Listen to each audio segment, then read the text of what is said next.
The year 1492 marks a pivotal moment. Christopher Columbus's expedition reached the shores of the Americas. This discovery ignited a wave of conquest across a vast, unknown land, a pursuit that would cost millions of lives. The dominant European nations embarked on an era of colonization, and the subsequent centuries were defined by remarkable conflicts and the rise of new global influences. These very forces ultimately paved the way for the emergence of a new nation on July 4, 1776, the United States of America. From that point forward, the USA has achieved a position of unparalleled global dominance. Having forged the most formidable military in modern history and compiled a staggering list of human achievements, it has often been compared to the Roman Empire. The pressing question remains, can this modern colossus sustain its supremacy? To grasp the full arc of this extraordinary nation story, we must journey back to its very origins. Long before European vessels appeared on the horizon, the indigenous peoples of North America had already cultivated rich, complex, and sophisticated societies. For thousands of years, hundreds of thousands of individuals lived within established systems of governance, waged wars, and forged peace across specific territories. When the first European explorers finally arrived on the continent's shores in the 15th century, they found lands that Native Americans had already called home for millennia. The North American continent, a land of immense scale and abundant natural wealth, held a powerful allure for any who learned of its existence. This pull was felt as early as the 11th century, when a Norse navigator, Leif Erikson, heard tales from the explorer Bjarni Herjolfsson of a land west of Greenland. Herjolfsson, who had been driven off course during a voyage, had accidentally sighted a coastline, what would one day be known as Newfoundland. Though he never set foot on it, his account provided Erikson with the crucial knowledge to successfully cross the Labrador Sea and make landfall in North America. Establishing a small settlement in Labrador, which they called L'Anse aux Meadows, Erikson and his Norsemen created a foothold. However, this outpost, along with several smaller camps nearby, was ultimately abandoned after roughly 2 decades. Following their departure, it would be nearly 500 years before another European would stand on the shores of North America. Driven by the quest for a swifter maritime route to the riches of India, the major European powers launched countless expeditions across the globe. In October 1492, the Genoese explorer Christopher Columbus, sailing under the Spanish flag, made landfall in the West Indies. This event, though a navigational accident, unlocked a vast new frontier for exploration. Popularized as the New World by the Florentine explorer Amerigo Vespucci, this uncharted territory became a magnet for European explorers, traders, and entrepreneurs. With each new mission, European powers rushed to claim sections of this new world. Vespucci, who charted and sold maps based on his own voyages, earned the unique honor of having the entire hemisphere named after him, America. While early exploration largely concentrated on the Caribbean and South America, it wasn't long before attention shifted northward to the immense landmass above Columbus's Hispaniola. By the dawn of the 16th century, a race was on, with the Spanish, English, Portuguese, Swedish, Dutch, and French all vying to be the first to explore and chart the entire eastern coastline of North America. In 1497, the Italian explorer Giovanni Caboto, known to his English patrons as John Cabot, rediscovered the Newfoundland region, the very same area the Vikings had inhabited half a millennium earlier. With no knowledge of the Norse expeditions, Cabot's voyage led him to be credited as the discoverer of the North American continent.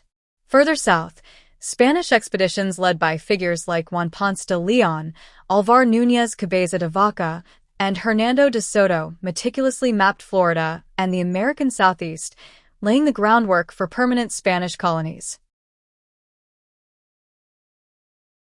Meanwhile, to the north, Jacques Cartier navigated the St. Lawrence River for France, while Giovanni de Verrazzano charted extensive portions of the East Coast. Along every stretch of coastline, these European arrivals encountered the diverse tribes of Native Americans. These initial interactions ran the gamut from warm exchanges of gifts and information to immediate, violent conflict as two worlds, separated for millennia, finally converged. As had happened in the Caribbean and South America, this first contact tragically introduced devastating European diseases to native populations, leading to widespread illness and death. The mid-16th century saw the first serious, albeit often unsuccessful, attempts to establish permanent settlements. Life in the New World proved exceptionally harsh.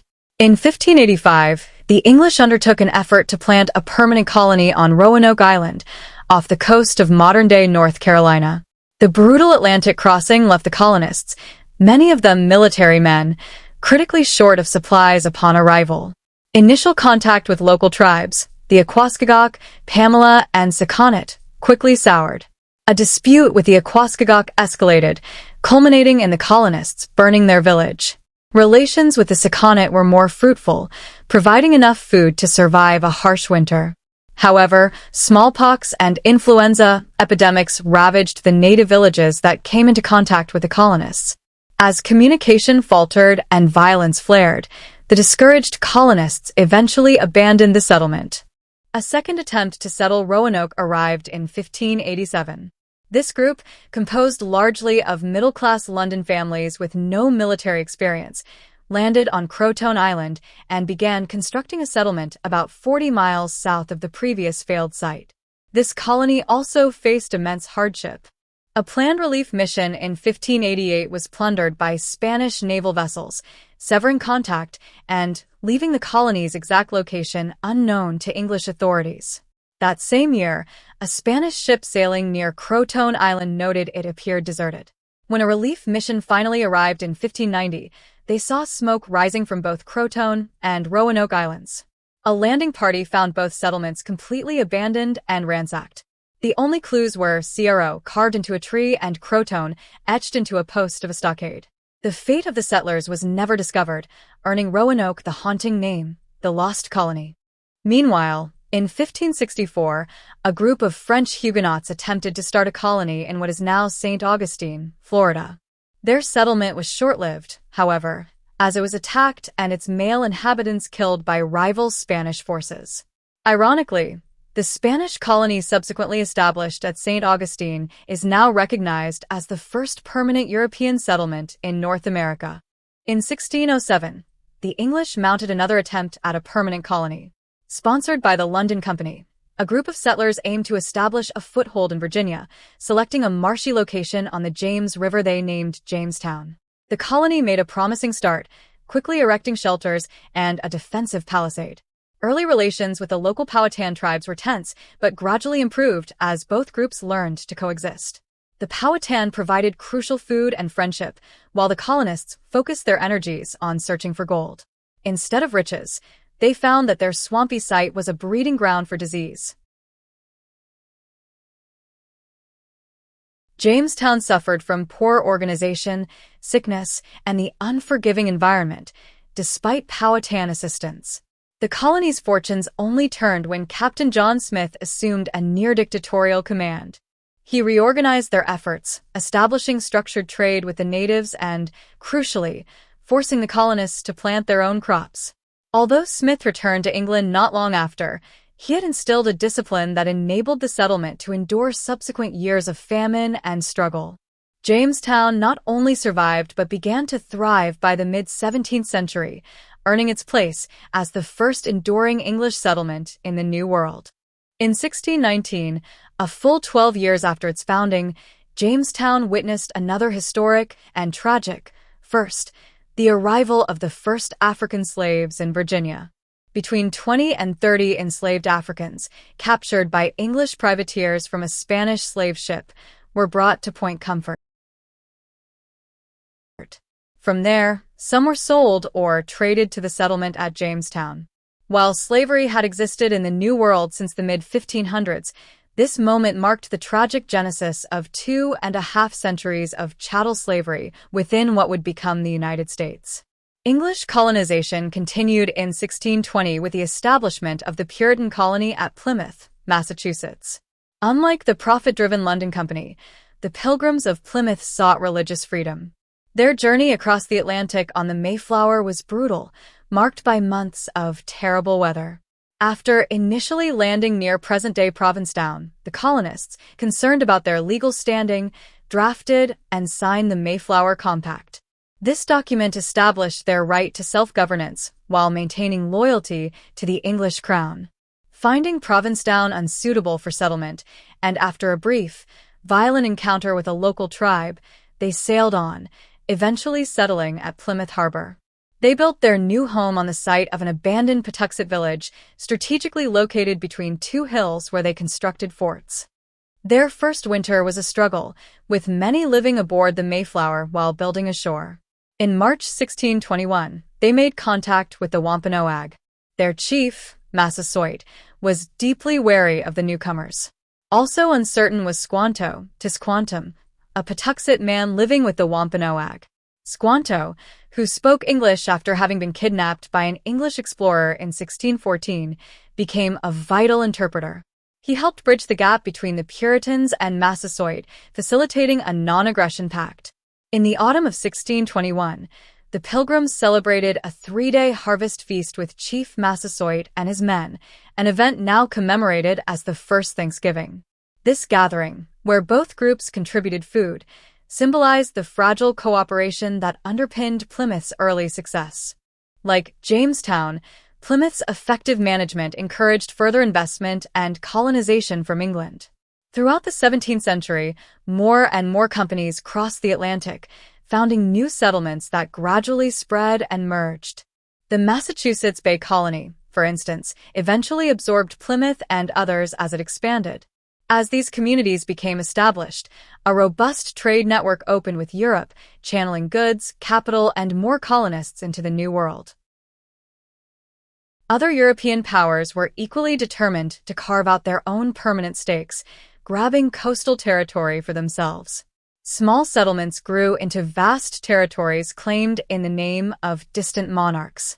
In 1614, the Dutch West India Company began planting permanent settlements in the Northeast, in the region that would become New York and New Jersey.